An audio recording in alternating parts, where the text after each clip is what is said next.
Hi అండి, నేను Ramani Mudra fashion studio నుంచి. మనము టైలర్స్ దగ్గర బ్లౌజెస్ కానీ డ్రెస్సెస్ కానీ ఇచ్చినప్పుడు ఫినిషింగ్ నీట్గా రాలేదు అనిపించిందా? అయితే ఫస్ట్ స్టిచ్ టైప్స్ ఏంటి, ఎన్ని రకాలుగా ఉంటుంది అనేది తెలుసుకోండి. శారీకి ఫాల్ వేయడం అంటే మనకి లైట్ వెయిట్ కానీ సిఫాన్ శారీస్కి లోపల వైపున ఒక స్ట్రైట్ కాటన్ ఫ్యాబ్రిక్ తీసుకొని దానిని శారీకి అటాచ్ చేస్తామన్నమాట. దీన్ని శారీ ఫాల్ వేయడం అంటారు. ఇలా ఫాలింగ్ శారీస్కి ఫాల్తో కలిపి స్టిచ్ చేయడం వల్ల స్టిఫ్గా ఉంటుంది, శారీ చూడటానికి లుక్ వైజ్ నీట్గా ఉంటుంది. మనకి స్టిచ్చింగ్లో ఇంకొక ఇంపార్టెంట్ పార్ట్ వచ్చేసి హెమ్మింగ్. మనకి బ్లౌజులు అవ్వచ్చు, డ్రెస్సులు అవ్వచ్చు, లాంగ్ ఫ్రాక్స్ అవ్వచ్చు, మొత్తం స్టిచ్చింగ్ కంప్లీట్ అయిపోయిన తర్వాత చివర ఎడ్జెస్ని ఫోల్డింగ్ చేస్తాము. ఫోల్డ్ చేసిన తర్వాత లోపల వైపున ఎడ్జ్ విడిపోకుండా పై వైపున చూడటానికి నీట్గా కనిపించడం కోసం హెమ్మింగ్ని ప్రిఫర్ చేస్తాము.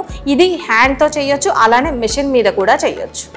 శారీస్ కట్టు అంచులకి, లాంగ్ ఫ్రాక్ చివరన ఎడ్జెస్కి, అలానే లెహెంగాస్కి ఇలా చివర అంచుల్ని సన్నగా ఫోల్డ్ చేసి కుట్టాలి అన్నప్పుడు నార్మల్గా మెషిన్తో స్టిచ్ చేస్తే ఫోల్డింగ్ అంత నీట్గా ఉండదు. అలా కాకుండా మనకి జిగ్జాగ్ మిషన్లో పీకో ఆప్షన్తో ఆ ఫోల్డింగ్ని కూడా మనకి థ్రెడ్తో జిగ్జాగ్గా పడే విధంగా ఆ ఫోల్డ్ ఇలా ఫ్లాట్గా కాకుండా రౌండ్ షేప్లో వచ్చేలాగా తీసుకుంటాము. దానిని మనం పీకో అంటాము. ఇది ఎస్పెషల్లీ శారీ పీకోస్కి, అలానే లాంగ్ ఫ్రాక్స్కి, లెహెంగాస్కి ప్రిఫర్ చేస్తాం.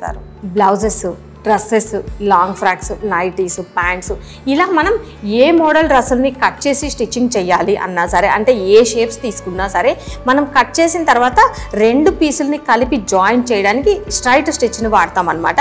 ఇలా మనకి ఏ మోడల్ని స్టిచ్చింగ్ కంప్లీట్ చేయాలి అన్నా సరే స్ట్రైట్ స్టిచ్ని యూజ్ చేయాలి. స్ట్రైట్ స్టిచ్ చేసేటప్పుడు కర్వ్స్లో మెయిన్ చాలా కేర్ఫుల్గా చూసుకోవాలి. కర్వ్స్ తిరిగే దగ్గర స్ట్రైట్ లైన్ కరెక్ట్గా లేకపోతే ఫిట్టింగ్ షేప్ మారిపోయే ఛాన్స్ ఉంటుంది. కర్వ్ షేప్ తిరిగే దగ్గర మిషన్లో టెన్షన్ నంబర్ కరెక్ట్గా లేకపోతే మొత్తం కుచ్చులాగా వచ్చే ఛాన్స్ ఉంటుంది. ఇలా మనం డిజైన్ చేసుకునే డ్రెస్సుల్ని బట్టి ఉంటుంది ఏ స్టిచ్ని ప్రిఫర్ చేయాలి అనేది. కొన్ని చోట ఓన్లీ స్ట్రైట్ స్టిచ్ మాత్రమే బాగుంటుంది, కొన్ని చోట్ల పీకో స్టిచ్ అయితేనే చాలా బాగుంటుంది ఫినిషింగ్.